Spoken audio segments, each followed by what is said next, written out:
എനിക്ക് തല ചുറ്റുന്നുണ്ട്, എന്നെ ഹോസ്പിറ്റലിലേക്ക് കൊണ്ടുപോകും പ്ലീസ്. അപ്പോൾ തല ചുറ്റൽ എന്നതിൻ്റെ ഇംഗ്ലീഷ് എന്താ? പലരും ഹെഡ് ഏക്ക് എന്ന് വെച്ച് അഡ്ജസ്റ്റ് ചെയ്യുന്നത് ഞാൻ ഒരുപാട് കേട്ടിട്ടുണ്ട്. ഹെഡ് ഏക്ക് എന്ന് പറഞ്ഞാൽ തലവേദനയല്ലേ, തല ചുറ്റലിന് വേറെ വാക്കുണ്ട്. ഓക്കെ, തല ചുറ്റലിന് ഇപ്പോൾ എനിക്ക് തല ചുറ്റുന്നു എന്ന് ഇംഗ്ലീഷിൽ എങ്ങനെ പറയാം? ഐ ഫീൽ ഡിസി എന്ന് പറയാം, അല്ലെങ്കിൽ ഐ ഫീൽ ഗിഡി. യെസ്, അപ്പോൾ ഐ ഫീൽ ഡിസി എന്ന് പറയാം, അല്ലെങ്കിൽ ഐ ഫീൽ ഗിഡി. ഇത് ശരിക്കും ഈ വീഡിയോ സേവ് വെച്ചോ, ശരിക്കും ഉപകാരപ്പെടും, ഉറപ്പാണ്. ഇനി എന്നെ ഹോസ്പിറ്റലിലേക്ക് കൊണ്ടുപോകൂ എന്നെങ്ങനെ പറയാം? Please take me to the hospital. Yes, please take me to the hospital. Take എന്ന് പറഞ്ഞാൽ എടുക്കുക എന്നാണ്, പക്ഷേ കൊണ്ടുപോവുക എന്ന അർത്ഥത്തിലും ടേക്ക് ഉപയോഗിക്കാറുണ്ട്. അതായത് ബ്രിങ്ങിൻ്റെ ഓപ്പോസിറ്റ് ആയിട്ട് ടേക്ക് ഉപയോഗിക്കാറുണ്ട്.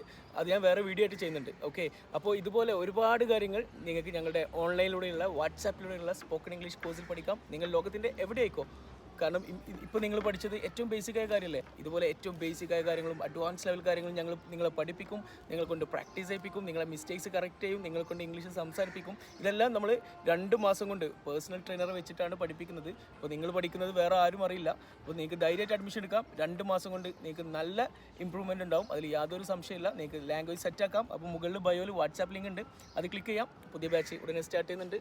Thank you.